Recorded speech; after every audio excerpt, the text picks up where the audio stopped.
I met Stan when I was a disgruntled worker at Guilford County Jail. It was 2009. It was in Houston, Texas, at an APCA event. And I had stalked Stan. He didn't know this, but I looked at him. I looked at his demo video. And Stan, you remember the demo when you in the suit in front of the school and you're speaking, you're suited and booted and all that stuff. And I saw him speak and I saw him dancing, doing the salsa.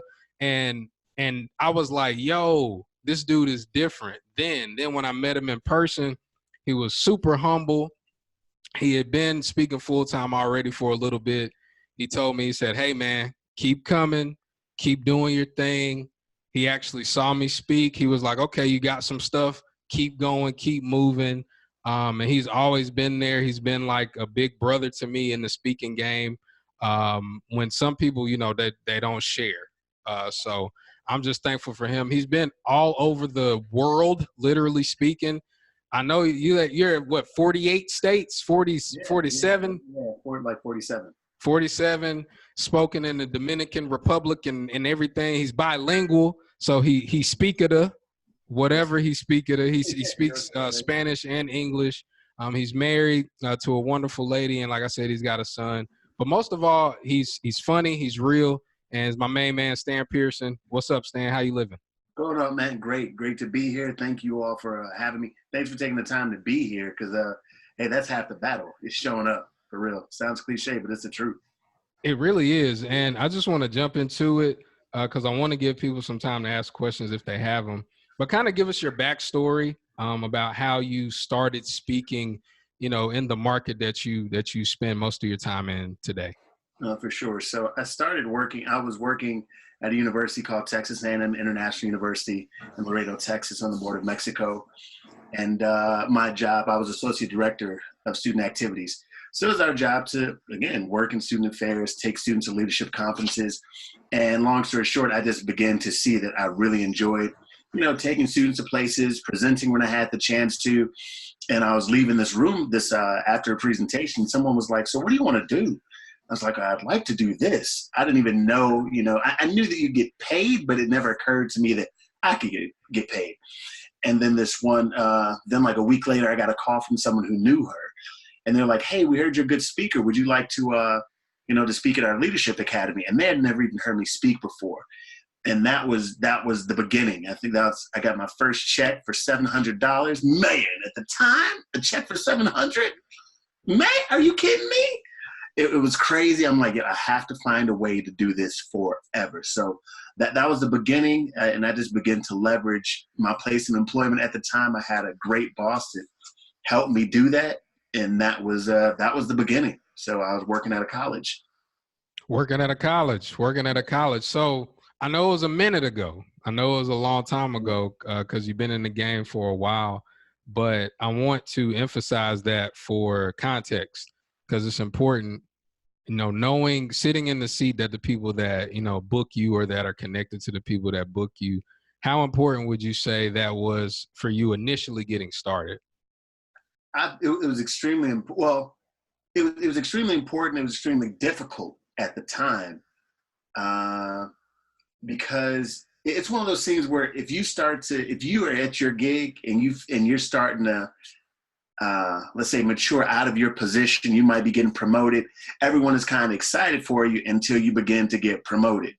And so like, oh, where you think you going, right? So I found out when people found out that I wanted to be a speaker, like, oh, really? Okay, I could do that. So I started getting, you know, business cards made too, you know, when I was there. So let's say you have my A&M International card, then if you ask me, then I have my other card. Oh, this is, okay. So initially for the first year, like other advisors weren't really booking me. And I don't know if it was, you know, they didn't trust me or, you know, I was too close to it. So I just had to be extremely intentional with, you know, putting my foot in my niche place. And so again, I would say it was really, because then, you know, once you're in, it just made sense that I work with colleges all the time, you know. So the beginning of my business, I did a lot of work in Texas. I didn't have to hop on a plane a lot in the beginning because most people knew me in that particular region. That's good. That's good. And so talk to some of the people that don't have that background. Got Like you. as far as because building that trust, as you know, in that little group of higher ed folks Yeah. that got some edumacation, that think they smarter than everybody. Yeah, Um, listen, I love, it's that, because, it's just like anywhere else. There's some people that love their job and people that don't love their job. You can tell the difference. You know what I'm saying? You can tell the difference. So it's like you work harder with some than others, and you truly and finally, after 10 years full time in the business, I've done a better job of not letting my feelings get too attached to someone not calling me back or blowing me off. Like, you know who I am? And I don't even mean that from a stuck up place. I mean, like, I bust my tail. Like, I got degrees. I studied. I slept in cold places. I would spend the night in parking lots. Like, I've done all this stuff, and you treat me like, you know what I'm saying? Like, those things happen. So, but I would just say, from a trust standpoint, you have to decide what's more important: your pride or your purpose. I would say that is something that, again, still speaks to me. Like, is it more important that I just tell them about themselves, or do I find a way to get in? And that was just, again, being consistent and building trust. And when I got in front of people, I wanted to wow them. And I'll say one more thing, and then you can move on. I'm sorry. But and maybe I can chalk this up to being maybe I'm just in my own mind space or in my own head of being a Black male in the industry, because we, are not as revered as we could be, should be, for a number of reasons. I don't know. And this is not a woe is me. This is just something that a lot of people walked past my booth at conferences, and I had a nice booth with setups, and I had professionals, like, just walked right past me who knew me for someone who was not Black. Or they booked other people in front of me for years until they finally, and I'm like, I'm good. I've never asked, so what took you so long? Because I feel like I know. So what happened is, now, even for the last few years, sometimes I will send so much information about me that they don't keep asking. Like, people used to ask me for cover letters. People used to ask me for my resume. Like, I got a whole website. Why are you asking me? Check this out. This is straight up. I have friends who have sat on the board of NACA selection committees. Now, you may not know what NACA selection committee is, but what it is it's a selection committee to get you to have a showcase at conference.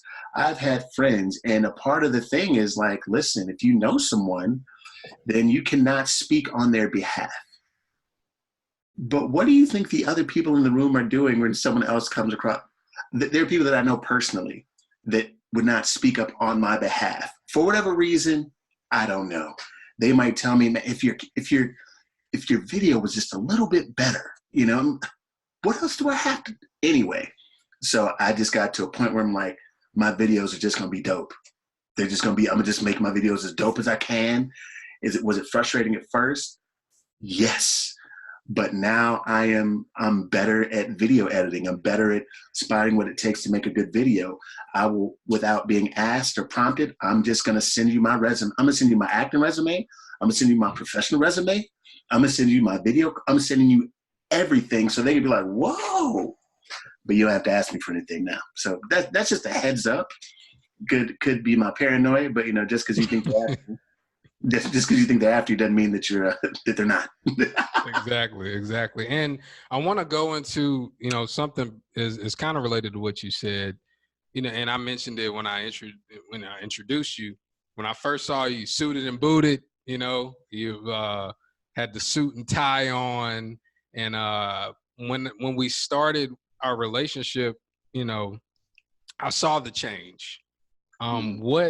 What made you shift from I got on the suit and tie to, man, I'm gonna be more casual. I'm gonna wear this button up, and then I'm gonna wear a t-shirt. What did that shift look like? Number one, and I'll work my way back, I got really comfortable in my skin. And also from a branding standpoint, I wanted to be consistent with the brand that I was conveying. which was a brand that talks about being comfortable in your own skin, being who you are.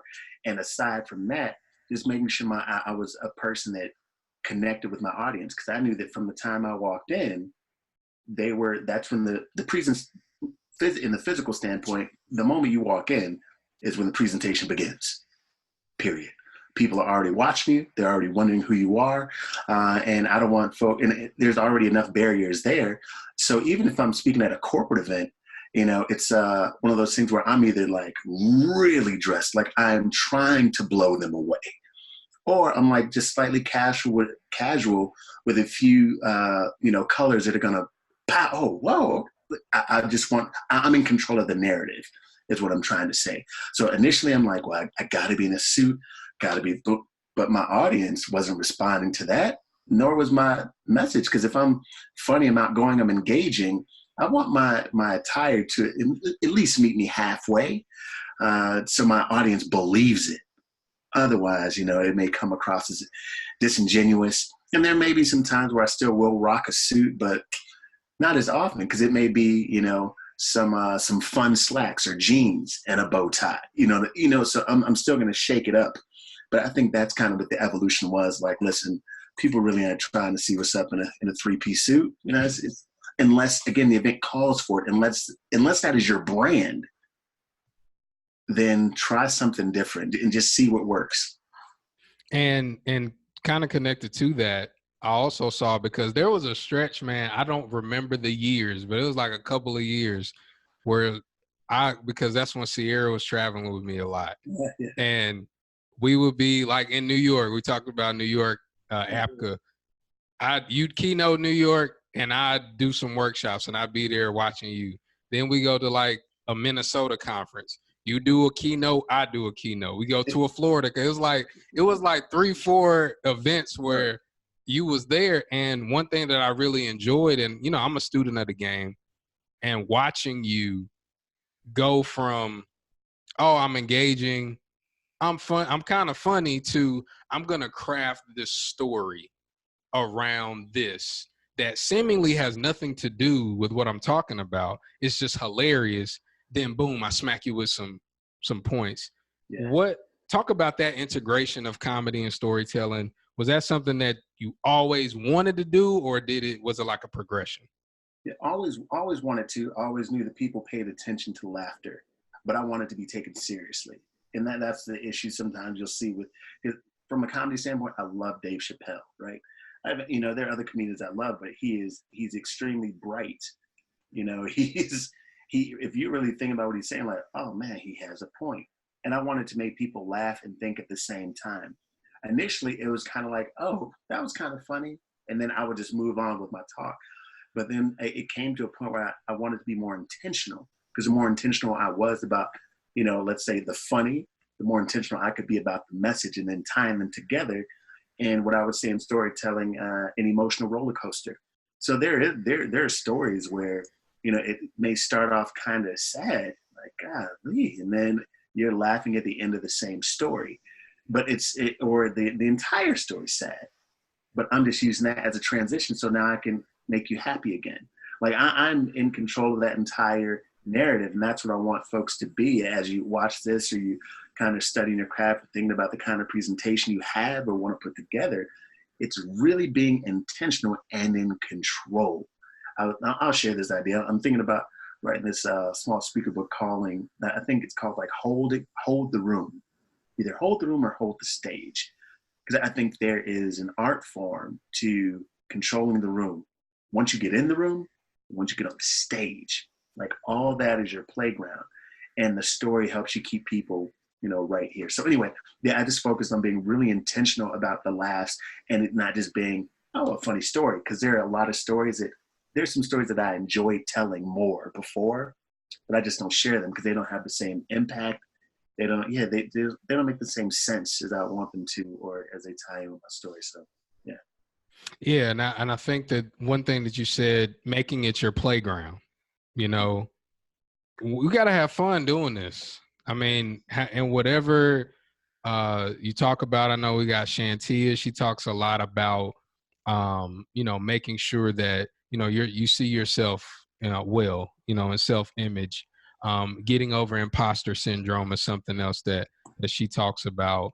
I know Garrett talks a lot about networking and different things like that. You got to have fun with it. I think that's one thing that you do really, really well.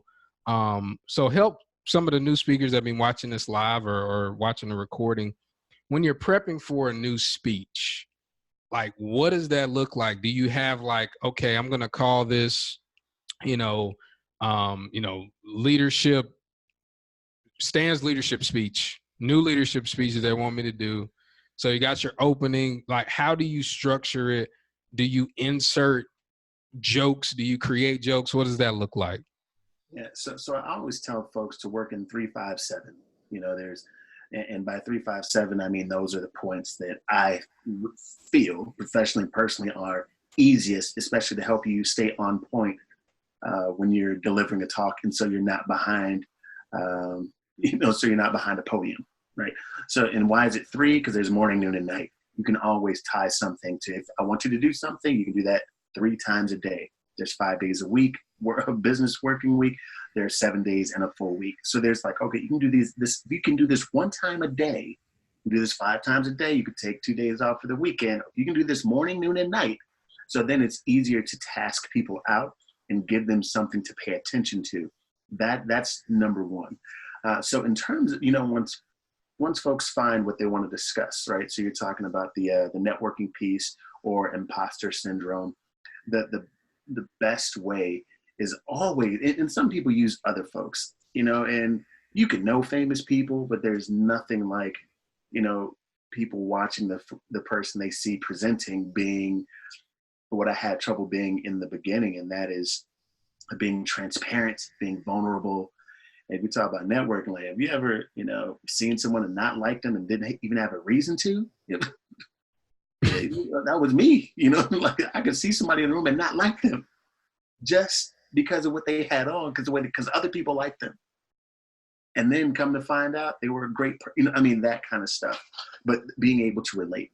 And again, there were stories that maybe were funnier to tell, but the closer I could tie them in, to myself, or even the notion of like, this was me, like I was an idiot, like, and I feel like everyone does that. So if there was something that you feel like most people have experienced, unless you got attacked by an alligator, but you strangled him and you lived without a bite, like if you what?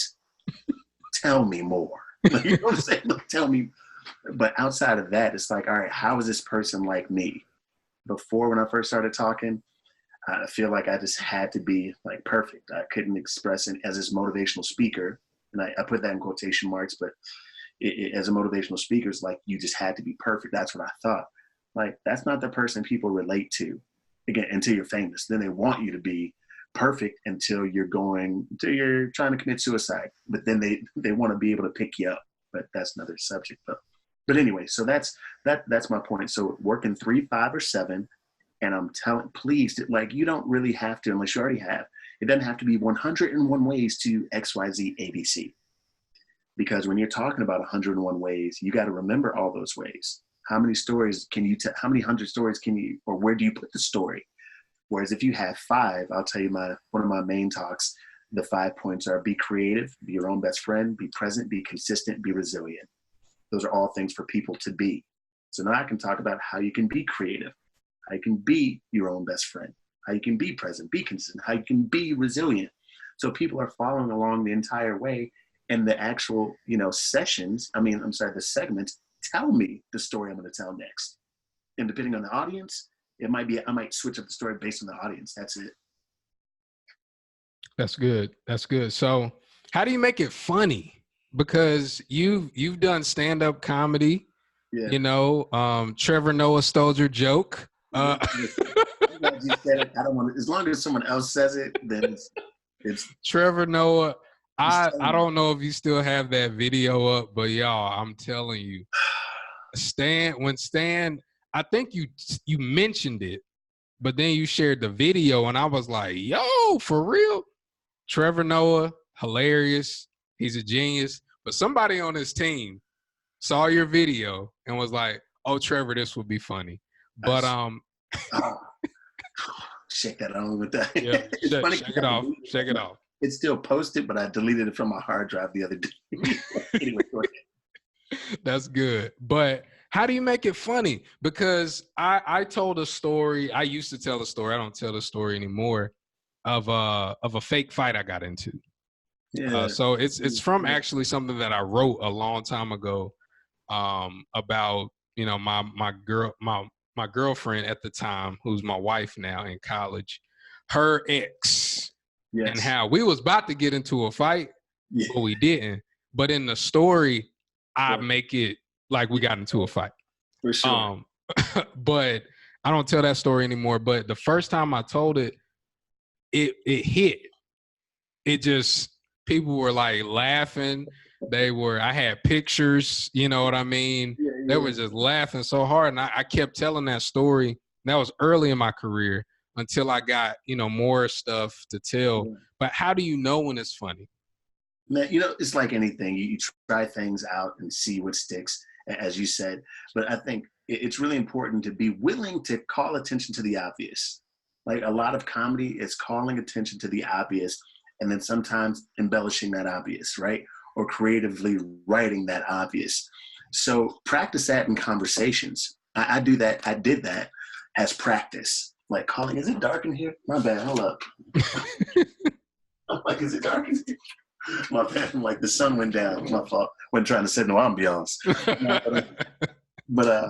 Yeah, so calling attention to the obvious, you know, so now sometimes I'll be silly, you know, people talk about this, you know, wearing flip-flops. And I tell people, listen, I feel like everyone has at least, I'm like 97% of people have a toe that they're ashamed of. Like, that's why I just made it, like, at least 97% of people have that one toe they're ashamed of. Like, I feel like I'm part of that 97%. Like, I feel like 9 of my toes were raised in the suburbs with a great family, good friends. And then there was that one toe that was raised in a barrio in the hood that had no friends and was selling drugs on the side, you know? Like, that is, so calling attention to the obvious, that's my obvious. Then what happens? I got people looking down at their feet, in their shoes, laughing. Now they're, oh, am I talking about you? Boom. Now, does that have anything to do with, let's say, the message? No, not exactly, but I've established rapport. And this might be in the beginning of my talk. This might be in the middle. But even if it's in the middle of the talk, I'm talking about being your own best friend. That means embracing all of you, even the stuff you don't like about you. So again, it is that obvious. I know I joked a bit about my long chin, and that was something, you know, something that made me cry back in the day. But now I've embraced my chin. I feel like I grew into it for the most part. But it's being willing to call attention to the obvious. So if I have on, you know, some of the stuff I wear now is branded, you know, so it might have a big S on it. Well, you know, my Nana got me this jacket or whatever, because I know people are looking at it. If I'm wearing my brim, I know what people are looking at. So I want to call attention to that and have fun with it. And that's part of comedy, okay, is calling attention to the obvious. So practice that in everyday conversations. That means that you make things awkward. But then even calling attention to it being awkward, that is funny. And, you know, some people are willing to do some things that I'm not willing to do. But just from, because I just want to stay in the realm of whatever my morality is or however I want to get to the top. They're just things that I won't, let's say, exploit or say, or kind of language that I want to use. But ultimately, it's just important to be like, all right, I can call attention to this, even if it's a really scary story, if it's a sad story. You know, we've all, at some point, laughed at something we were crying about, you know, years prior to, right? So it's being able to call attention to the obvious and committing to it. Your audience will not enjoy it. Your audience will not enjoy it if you do not commit to it. That's good. And I call attention to the obvious. I've got 2 toes. Like I've got 2 toes. One of them's name is Frank, and the other one's name is Igor. Like they're ugly. Like Igor, that's the toe. Every time I play basketball and stub my toe, it peels off like that. I'm telling you, I think the number I used was 87%. But then I also say 73% of vegans are unhappy. That's my perspective. That's not true, but people believe. Yeah, vegans, depending on where you say that, you get in trouble for that. Oh, for sure. But calling attention to the obvious, I think that's big. Not being afraid to self-deprecate. I think that's another thing. And here's something that I notice about, I'm one of those people, Stan, that people say is naturally funny, because in conversations, I'll just say some crazy stuff. Like, I just made up Igor. I just made that up. Frank, That was good. I had his because Frank looks like the frostbite toe. Like, ain't that, like, there's nothing that can hurt Frank. Seriously, nothing. Whenever I get a pedicure, the Asian lady looks at me like, and I'm like, don't worry about it. Just skip him. But people call me naturally funny. What if you're not naturally funny? What if it's like you're an accountant or something, or like Shanti is on. I'm just picking on her because she's an attorney, and she's like, I'm sorry, I'm picking on you. We trying to make this interactive, but Shanti is funny though. Like, she is naturally funny. But if somebody's not, how do they integrate comedy into their speaking? I think it's important that people call on to their personalities anyway. So you have to let the audience know who you are, right? Especially if you're not a naturally funny person. Or in the beginning, I also say this. I'll say, listen, I just want to let you all know this is probably going to be the best talk you've ever heard in your life. All right? It's going to be engaging. It's going to be educational. It's going to be entertaining. Like, that's who I am. Like, I let them know that, what to expect in the beginning. So for the accountant, like, listen, and I've talked to stand-up comedians about this and how they can, if they are starting out and they're dry, the audience needs to know that you're dry and that you're not very funny. And like committing, or like, yeah, I'm an accountant. I only get to laugh on the weekends. It's like whatever, like, but and then committing to, like, again, and then committing to that, so that sometimes people are afraid of silence. But now I love silence. I love being able to use it, because remember, when you have the mic, when you're on stage, wherever you're on the audience, it's all yours. It's all yours. So you have to be able to manipulate that silence into power and control. So use your power for evil, right? But that's it. So for the person that's not very funny, I think it's important to use that, to be able to let folks know if they're not funny. Hey, I'm not very funny. Every once in a while, I'll get lucky, and you might laugh. That's funny. You know what I'm saying? Like, yeah, because then it just becomes a treat, and there's no false expectation of you. So let's say if, for whatever reason, someone else speaks behind Odell and I, right? Let's say if we're back to back and the third person comes, it would be in their best interest right away to lead with what I just said. Listen, I'm an accountant. I only laugh on the weekends. Got lucky with those too. I mean, whatever, right? Because I think then they go, oh, they're kind of funny. But there's no expectation to laugh for 30 or 40% of the talk. And that's important. But again, some people are afraid to say, I'm not funny. No, I want you, let me know. And then your talk becomes more powerful because they see, oh, this is an authentic person, right? They get it. Yeah, and that's powerful, because one of my heroes in personal development, Jim Rohn, love his content, but Jim Rohn is very different from Les Brown, who's very different from Zig Ziglar. Very different. Zig Ziglar will have you, did I learn anything? Because he'll be talking so fast, he'll be telling stories about country boys and doing all that. Jim Rohn will come up there and say, all right, I'm a farm boy from Idaho, raised in obscurity, say some words you don't understand. But that's him. Yeah. And if he tells a joke, you're like, see what you did there, Jim. But still, I could listen to Jim all day, just like I could listen to Tony Robbins, just like I can listen to a lot of different people. And that's why when we talk about being an entertainer, you don't have to be funny all the time to entertain. You just have to be interesting. Yeah. And so that's really important. I want you to talk about branding a little bit, man, because this is another, and again, as I'm walking you through this interview with Stan, I watch people who I admire and I watch people who are getting results. Thanks, I man. saw people booking Stan. I saw people when I emailed them, hey, you gonna hire me to speak? They're like, no, we already got our speaker. I'm like, well, who you hire? Stan Pearson. And I'm like, damage? Like, what in the world? Why they hiring Stan? So I'm looking to see what Stan's doing. And I saw him, he was the salsa guy when I first met him. The salsa guy, you know, he would be in his workshop. He was one of those people, if you had a workshop next to his, you was gonna be mad because they was gonna make noise and they was gonna laugh, and you just had to stand there for a second And take it. to just take it and wait.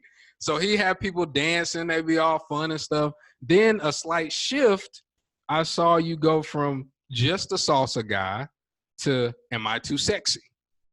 Yeah. From am I too sexy to I'm an inspirational comedian. Talk about those branding shifts that you did and why you did them. You know, I'm one of those folks who feels like it's really important to listen to your audience, you know, and to evolve, even listen to yourself, you know. So, and what's interesting is I may evolve back to some, I'm in the process of, you know, kind of, you know, brainstorming that out in the spirit of, again, not being like everyone else, like finding that niche lane and driving it until the cows come home. You know, so salsa dancing came natural to me. And I owned a Latin dance studio. And it's one of those things that if you have it, then use it, you know, use your skill set. So I owned this Latin dance studio. I left Texas, but I still wanted to find a way to teach people how to salsa dance. I wanted that. I thought that was fun, you know, and I knew that people transformed while doing it. I was like, all right, let me do that. So at first it was called No Chips with This Salsa. That was a long title, trash. But what happened was people were like, they would book me for an event and have chips and salsa all around, and it'd be like a Latin theme for no matter what time of year it was. So I was like, yeah, no chips with that salsa. That's kind of long. Let me switch that up. So I switched it up to the Salsa Life.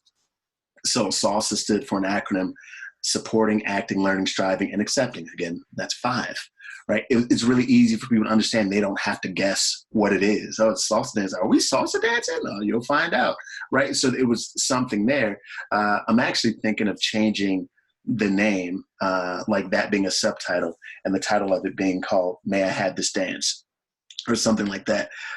Just talk, because it's about team building and self-esteem and nonverbal communication. So I may switch up the name. So that's kind of what that was. And then people, instead of knowing my name, they were like, oh, you're the salsa guy. And I had to get over, because I wanted people to know Stan Pearson's name. I want them to know my name. But like most people don't know who the owner of Nike is, you know, or who the owner of Tesla. Most people don't know their names. They're no less successful because of that, right? So I'm like, all right, I'm gonna ride out the salsa guy. And then, you know, came the Am I Too Sexy piece. Because I wanted to, the salsa made me think of just self-esteem and confidence, and the notion of just being a great version of you. And sexy is a term that a lot of people misuse, and it doesn't have to be some ugly, provocative term. So, you know, the original quote was, when you feel like no one loves you, everyone's ashamed. When you feel like no one loves you, no one cares for you, and everyone's ignoring you, you should start asking yourself, am I too sexy? So from that, you know, there are Am I Too Sexy shirts. I had Am I Too Sexy wristbands, Am I Too Sexy everything. I just went all in. I'm one of those folks who's like, fail fast, repeat. Like, take action, fail fast, repeat. And Am I Too Sexy kind of stuck. And folks, again, were like, oh, you're the Am I Too Sexy guy. Kind of come with this. And that's, and I enjoyed that. I had coaches. I paid coaches a lot of money to tell me people aren't really going to dig that. You know, companies aren't going to like that. But I was just committed to it because I felt like it was coming from the right place. So if you're super committed to something, which you all might be, like, stick with it, you know, and drive it home as far as you can, and see what works. But people really enjoyed the Am I Too Sexy? And then I wrote a book entitled Am I Too Sexy? And just kind of tried to explain what it all meant. Now, I will say it was it initially was frustrating trying to explain to people like, oh no, I'm not stuck up. This is about self-esteem, trying to explain all that. But in a sentence, I could. I got to a point where people, so what is this? Am I too sexy? I help people find their sexy from the inside out. Boom. Oh, right. And so be able to do that. And now I've a catchphrase, which I'll get into in part of the 3, 5, and 7s, is you're good, you're great, you're worth it. So I use that in just about everything now. So I recently changed one of my marketing pieces, Mr. You're Worth It. So instead of, it's a salsa guy, AKA Mr. Am I Too Sexy? It goes the salsa guy, AKA Mr. You're Worth It. Because I felt like as I'm getting more calls from the youth, as well as other organizations, which one is going to open the door wider? The Am I Too Sexy dude or the Mr. You're Worth It, And so again, the you're good, you're great, you're worth it piece is something to think about for your 3s when you are getting stickers made or shirts made. It's really good, just like pow, pow, pow. So I think I've done look good, feel good, be good, you're great, you're worth it. Know yourself, love yourself, be yourself, that kind of stuff. So sorry, really long answer to your short question, but I hope that was helpful. So it's been constantly evolving. And again, I'm wondering, I think about, should I, the salsa guy, I love it. But do I love it more than, where I am right now? We'll see. You still salsa? Yeah, it's still salsa. Yeah, for sure. Well, I will say, and I'll break down some of that stuff, to if you notice, and one thing about Stan, y'all know me, I'm gonna talk about money. I'll talk about it. I don't care. I know some people like, well, you shouldn't say that. I told a group of kids in Minnesota how much money I made last year. You did? Yeah, I did. Like high school kids, because they asked me. We were doing an exercise where I said, well, where are you at now? Where do you want to be? What do you have to sacrifice to get there? And they said, well, Mr. Odell, you gonna do the exercise with us? I was like, sure. And so then I wrote down like where I am, where I want to be money wise, and what I have to give up. And I said, well, maybe I shouldn't tell y'all how much. They was like, tell us how much you made. I was like, okay, cool. Like, this is how much money I made last year. And I'm not gonna pull your tax cards and all that stuff. I'm not gonna do all of that. But I know Stan makes money doing this. I know he makes good money doing this. Stan lives in Atlanta or in Atlanta area, and Atlanta ain't cheap. You know what I mean? He's got some stuff with him. And I tell you that not to, say, hey, Stan, let me screenshot your bank account. Nope. He's still evolving. He's still learning. So we got to do it. Like wherever you are in between that, the goal of this mastermind is to get you to at least 50K speaking.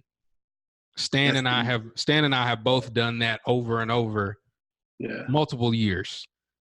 So we get you to 50K. You have a decision to make, and you're going to keep growing though. I don't know how many taglines I've come up with or how many different things that didn't work. One thing that's great about this market, the youth and college space, is you can try stuff. And it's not a big thing because if your stage presence is tight, and you do well, you try all sorts of stuff. And I heard this interview before we go to the next question, before we open it up. I heard this interview with Eminem, the rapper Eminem. And they were asking him about new artists and all of this stuff. And something that he said resonated with me. He said, you never know who's going to pop. He said, I know people that are super talented that have never popped. And then I know people that I think personally are trash and they pop. How does it happen? He said, I don't know. It just happens. But you got to keep trying stuff until it happens for you or until you die. Yeah. It's like you got to keep trying stuff. And so with that, you've got to keep evolving. You got to keep doing that. I love how Stan, and again, he's walking us through his process, but think about you and think about the different things that you're walking through in your business. Sal, I'll go to this, Stan, before we open it up for questions. Why is mentorship so important in the speaking business? I want you to talk about that personally what that's done for your business and why it's important for speakers coming up. Mentorship is about building relationships and resources. And, people often say you can't, what is it? You can't fix a problem with the same mind that created it, something like that. Like there's only so far you can go on your own. That's legit. That's legit. Some people will say they did it by themselves. They're just the ones that don't want to share the secret sauce, quite honestly. You have to have mentors. It's period. If nothing else, mentors create opportunities and relationships that you would not have had otherwise. So there are people that I've met, and those relationships, they end up pushing me off to somebody else or talking to someone else. Oh, this is Stan. And then things just elevate and move. That's why, again, networking, to the person that speaks on networking or relationship building, is super important. Sometimes you just become the connect. I can't remember if you've seen the movie on Netflix called The Black Godfather. Yes, he's from my hometown. Oh snap! That's right. With Clarence Avant. Yep. Clarence Avant. Watch that. I would tell anybody, especially Black folks, watch The Black Godfather, because he was just the connect. And people liked him so much, they just connected him. They just kind of moved him around. And anyway, so yeah, I would say that there are very few things more important in your business than mentorship, and being willing, as you all are doing, to invest, resources in mentorship. Odell talked, and I talked about this a lot, and that's kind of the notion. I won't say, pay to play, but ain't nothing free. So there may be people I know people who are wildly far more successful than I am, who I'm cool with, but I ain't that cool. They love me, they're super cool with me, but we haven't had this is the key to life conversation. And in part, that conversation might come in a mastermind. It might come after I say, hey, this is what I'm investing. It might come in a conversation like this. I'm not here with you all. Odell isn't here with you all unless you all have said, hey, I want to invest some kind of resource, time, money, whatever, in spending time with you. So this is how you do this. And I don't really do this with anyone else, right? And so that's why I just say that. And again, much like you can go broke going to conferences, you can go broke having mentors, financial mentors. That you invest in and mastermind. So it's, making sure that you kind of study the person.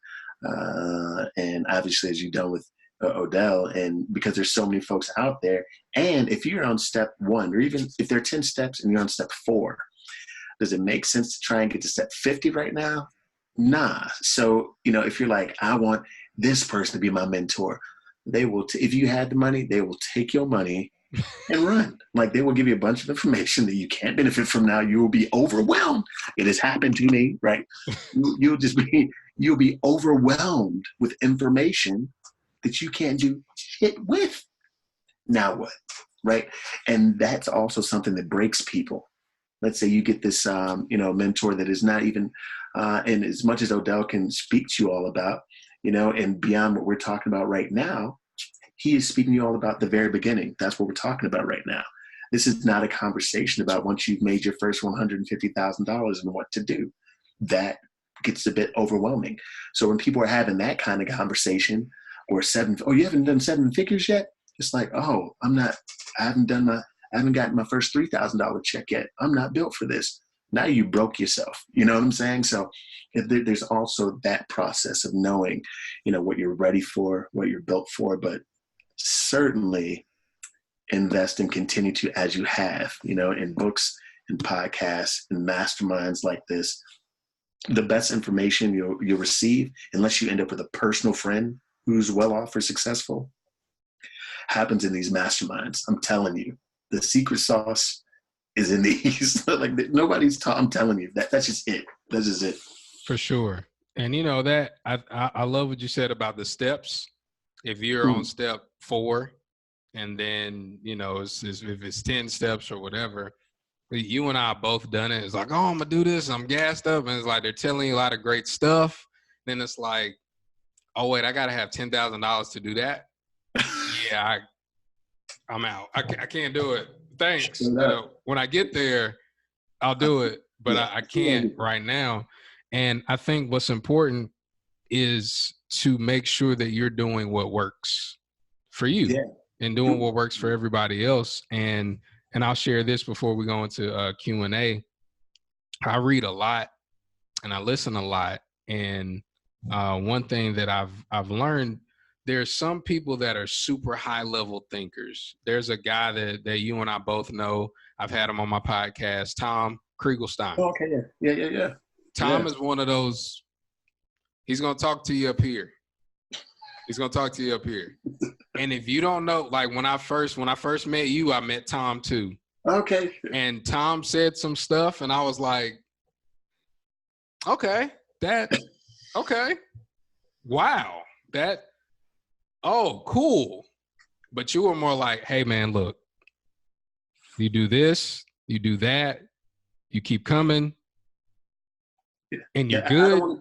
For me, I don't want to be in some kind of coded language. Now, again, $10 million from now, maybe it's a bit more coded, but I just don't even operate like that. You know, for me, it's just I always deliver in a way that I would want somebody to deliver it to me. That's just where I am, and that's where I have been. Even as I continue to learn more, it's like, man, I literally can't wait. I've been, as you know, kind of learning more about the brain, you know, as I, you know, kind of step into this mindfulness mindset state. It's like, I just want to be able to, you know, let people know what it is that's going to help them be better. And the other thing I'll add, if you don't mind, you know, before the Q&A is, like, keep, in terms of your topics, like, you don't have to have 3 or 4 or 5. If I can do it all over again, I would probably just stick with 1 or 2, maybe. Like, I would probably be, I would probably commit. I would be the salsa guy, likely. And I would just literally put a saddle on that horse and ride it until it died in the desert with no water. So it's like, sometimes you might be like, oh no, I want to be able to talk on this, and then they'll book me for other. Now, it's like I always use Cheesecake Factory as an example. I hate the Cheesecake Factory is a nice restaurant. You know, I like the cheesecake. There's too many things on the menu. There's so many things on the menu that I literally just like, just bring me that. I barely ever go there because there's just too much going on. You are the exact same way. Somebody sees your flyer, your website, there's too much going on. Like, I'm gonna go to that guy because they know what they know what they're doing. They know what they specialize in. And then once you're good, people will ask you to speak on a bunch of stuff that may not be your forte, you know, and then you could either choose to take it or be like, oh no, you know what? I know the perfect person for this. You know, it always comes back around. Absolutely. Absolutely. So, Stan, I appreciate you, man. I want to open it up for questions. Anybody, if you got any questions for Stan, anything is on the table. Anything is on the table. Anything is on the table. We didn't talk. We talked about the 50K, by the way, but I don't know if people are charging or what they're charging, if they know what they should charge or want to charge. So if you want to ask me a question about that, feel free. Yeah. Hey, what's going on, Stan? My name is Garrett Liam. I'm from Cincinnati, Ohio. Speaking up for a few years. Reached out to Odell about a few months back. I'm ready to take this thing to the next level. Dope. But going off of what you just said, just out of curiosity, as far as fees, it's kind of been one of those things. I was told once, I wasn't charging enough, and then with me, I'm just now starting to hone in the youth market. Okay. My past, I've kind of just have scrambled around different markets, corporate market, associations, high schools, colleges. But recently at one point, someone told me I wasn't charging enough. Then it seems like there's times when I'm scaring people away. Yeah. As far as starting out, as far as rates go, what were you charging starting out? Do you mind if I ask what you are charging or what they tell you was not enough? So I was charging $1,500. Okay. And I had a mentor. He told me I wasn't charging enough. And then I had a couple other conversations with other people, and they were saying, keep in mind, there's a difference between the youth market and the corporate market. So your fees should probably adjust. Yeah. So that is true. I would, well, yeah, relatively speaking, there's a difference between youth and corporate. Like that's usually a wide gap unless you are a celebrity, and you'll hear that from folks. But ultimately, as I said, my very first paid talk, I got $700. Now that was a while ago, right? I would rather speak for free than for $700 now. That sounds crazy. Unless it was, again, a great opportunity. So if you tell me that, hey, I have $500, I know this is well below your fee. Who am I speaking for? Oh, for a leadership team at Wells Fargo. I might shoot my shot on that. If I've never spoken at Wells Fargo before, if it's my first opportunity to get in the corporate market or some youth school that is, there's going to be 2,000 people there. Well, I paid $3,000 to go and speak in front of 500 people before. And so it becomes a matter of understanding, all right, and then I'll get to directly answer your question. All right, how can I leverage these 100 people? How can I leverage these 2,000, 3,000 people for more business? I am always asking that. I'm always in my mind before I say yes, like, okay, this is what I can get from it. And also being able to say, and I'll say this, and again, I'll get to your question. I just want to make sure I'm thorough in this. Like, okay, if you can't get to my fee, do you all ever contact local media? Okay, so let's not do that. If you can't get to my fee, let's say if you decide you want to start charging $3,500, if you can't get to $3,500, then, and you say your budget's $2,500, are you able to invite local media to your event, or a colleague of yours from a neighboring school or association? If you can do that, it's a deal. Here's the thing. One thing I found, and again, I've had to get comfortable with, those folks, some people just want to be scared away. Like I'm no longer the least expensive dude you can find, and I haven't been for a while. So, and I've written this out in my new investment sheet. So I made an investment sheet, and in my new one, I just have some literature that lets people know that I'm not for everyone. And if my fee alone scares you away, then it's likely you were just attempting to fill a date. You're trying to fill someone, and I'm not, because those folks are tough to work for anyway. I found that the people that pay me least are the ones that are toughest to work with. So I would say, yeah, 1,500 is kind of low, unless you are able to leverage that more. And you'll hear people say, what are you comfortable asking for? Like if your voice starts to tremble when you say 2,500, don't say 2,500, because you don't believe in that, but you should. For me, I wish that most speakers would just stop speaking for less than 2,500 unless there was some stipulations. That would be great, because it creates a difficult time for you. See Odell laughing. It makes things more difficult on you. Like somebody pick up the phone, call you, ask you to speak for $1,000. Like, ain't nobody speaking for $1,000, but then buddy down the street does it for 500. Now you call there, you say your fee is 3,500. They're like, oh no, but Billy James speaks for $500. But Billy James might be trash, but they don't know the difference. You know what I'm saying? Like some people just don't know what the difference is, which is a part of me sending, again, so much information. So when I send them my press kit, they feel like, oh, we're gonna drop a check. Like this guy is probably gonna cost. But so anyway, you said 1,500. I would agree that you could charge more, but I would just ask you to be extremely confident in asking for that 2,500.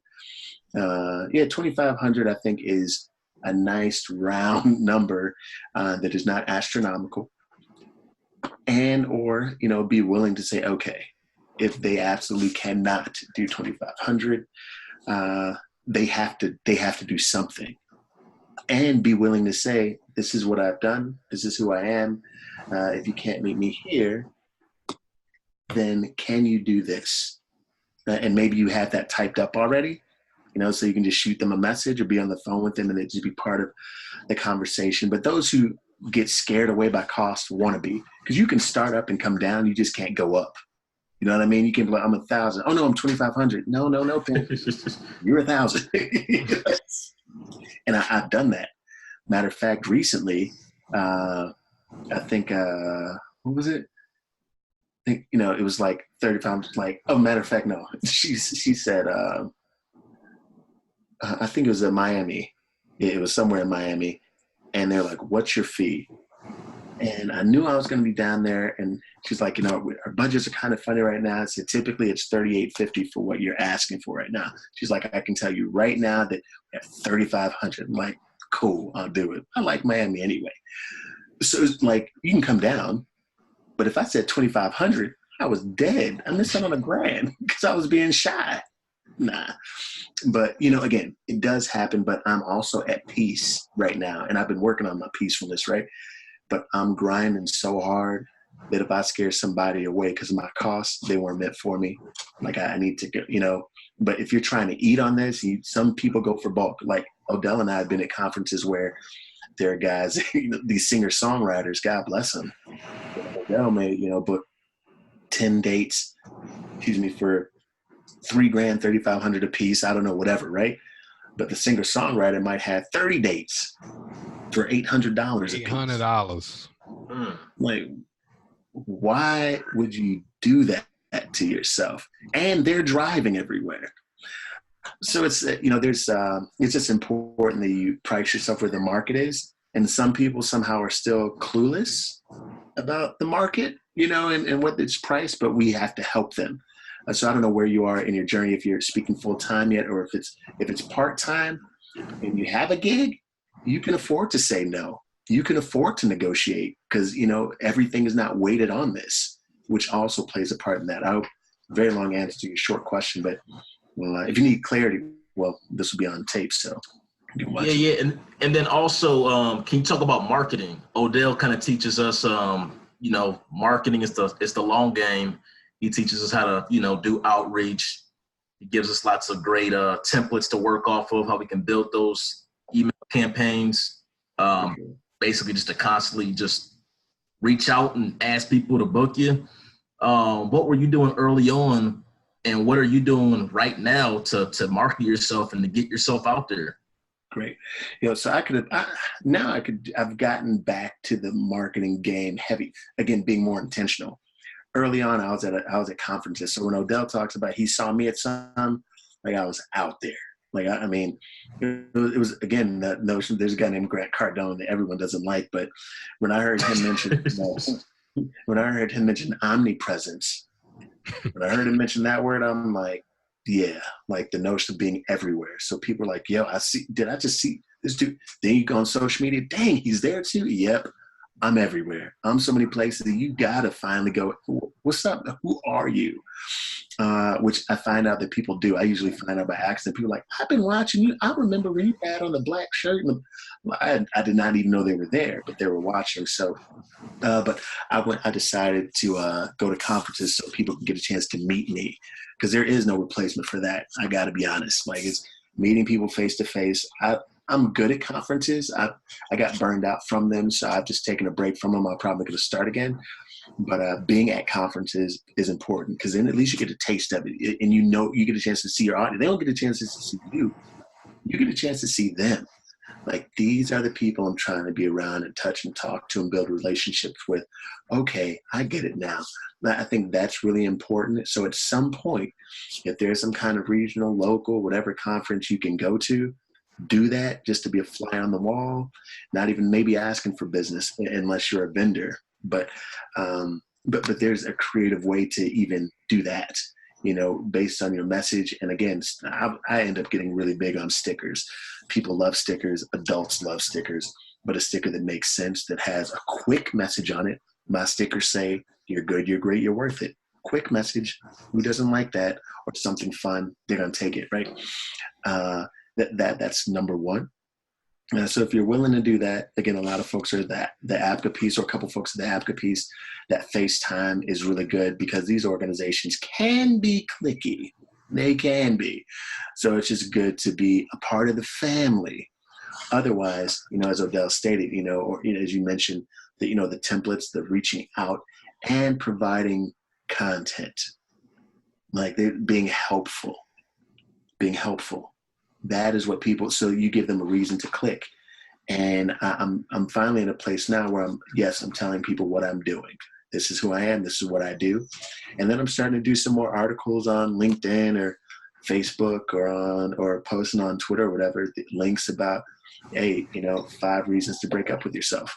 It's people are going to click on that. Why would I break up with myself? Well, I'm reading this new book on the brain and why you should, break up with your mind and build a new one, that kind of stuff. So just being helpful when you're doing your mail outs. So it's not just like, hey, give me your business.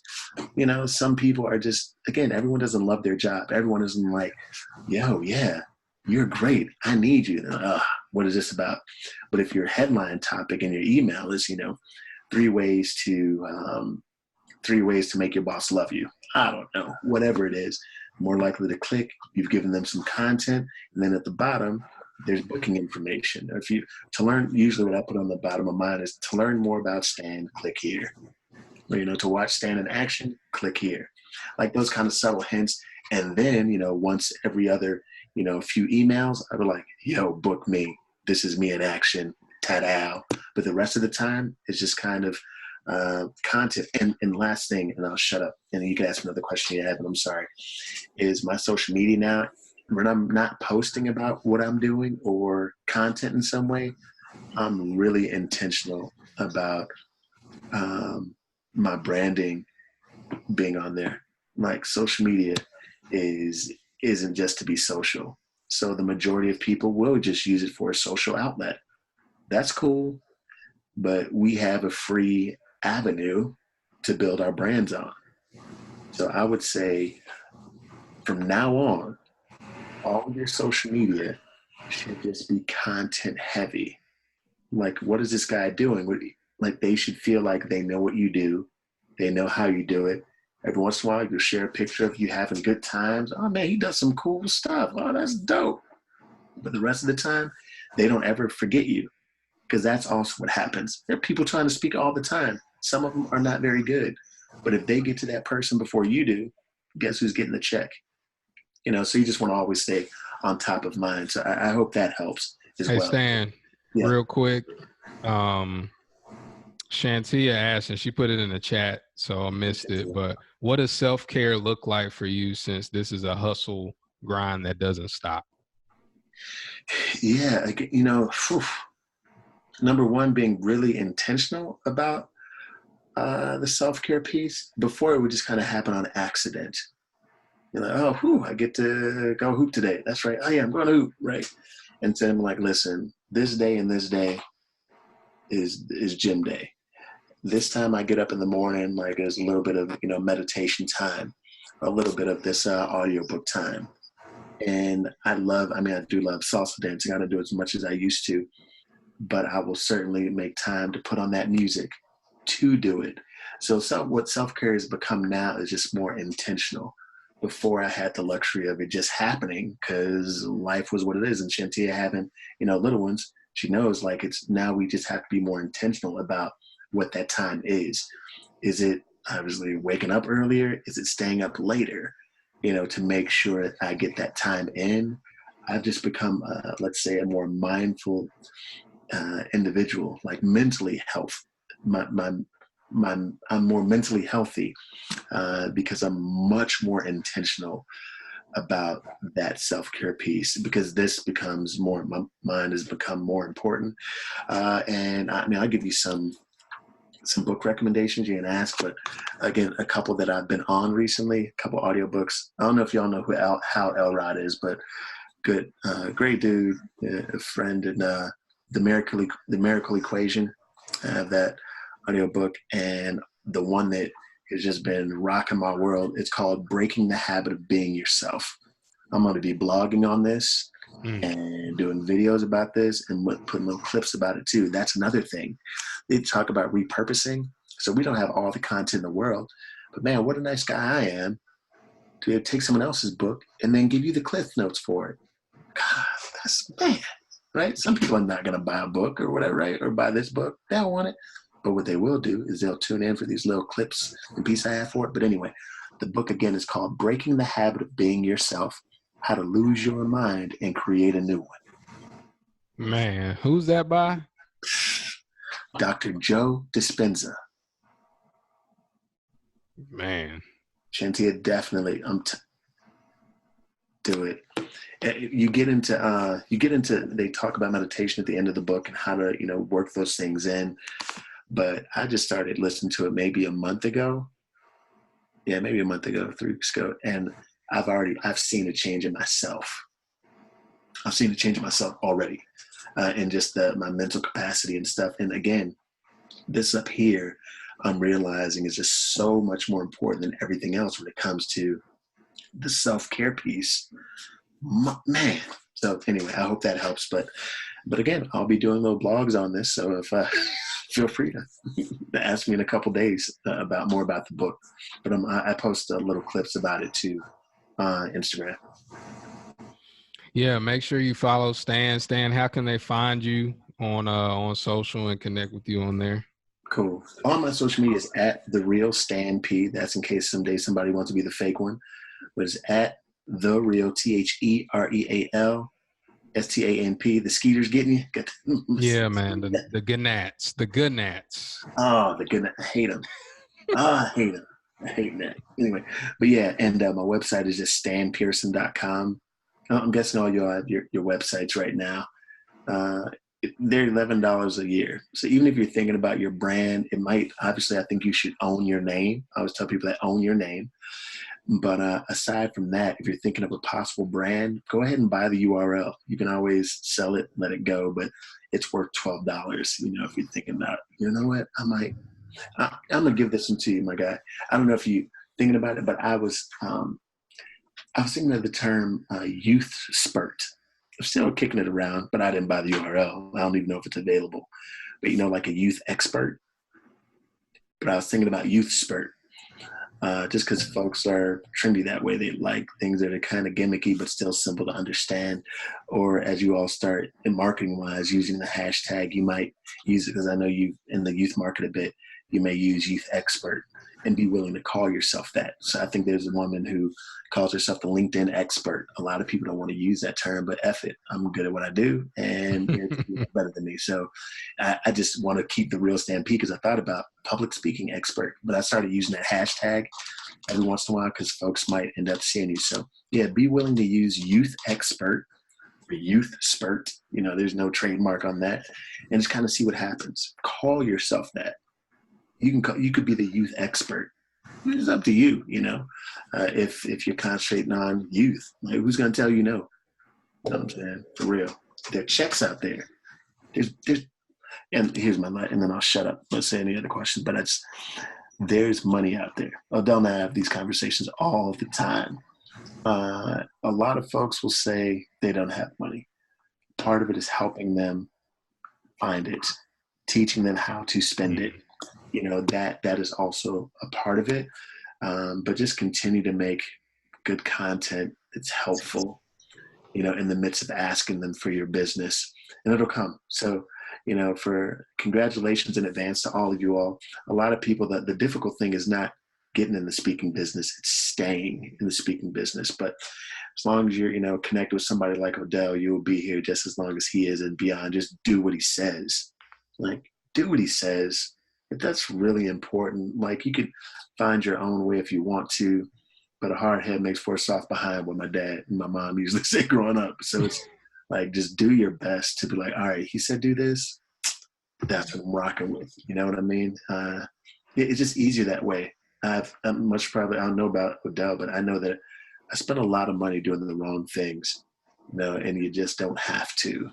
You don't have to, so be consistent, be friendly, be easy to work with, be fun, be excited about the brand.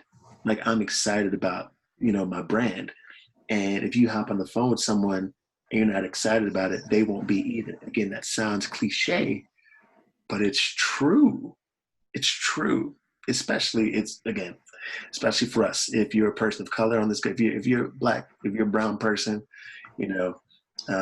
especially for us, it's just important what's going on. It's important that we just not be afraid of being who we are, and just, owning that, because a lot of this is about, kind of your truth. So be willing to live it. Good deal. Good deal. Well, we appreciate everybody being on. We went a little over. Sorry. But nah. It's all good. Totally all good. But just one last piece of, I guess, housekeeping or anything. You know, I'm all in following people, you know, making sure that you support them, connect with them. Because if you want to ask Stan something, maybe it comes to you later. Just ask him. I'm sure, you know, the first couple of asks he won't charge you for. So after that though, he definitely will. But thanks so much. You know, get to the wife, get to the children, get to the husband. Love y'all, and make sure you check out your emails. We got a lot of new stuff coming out.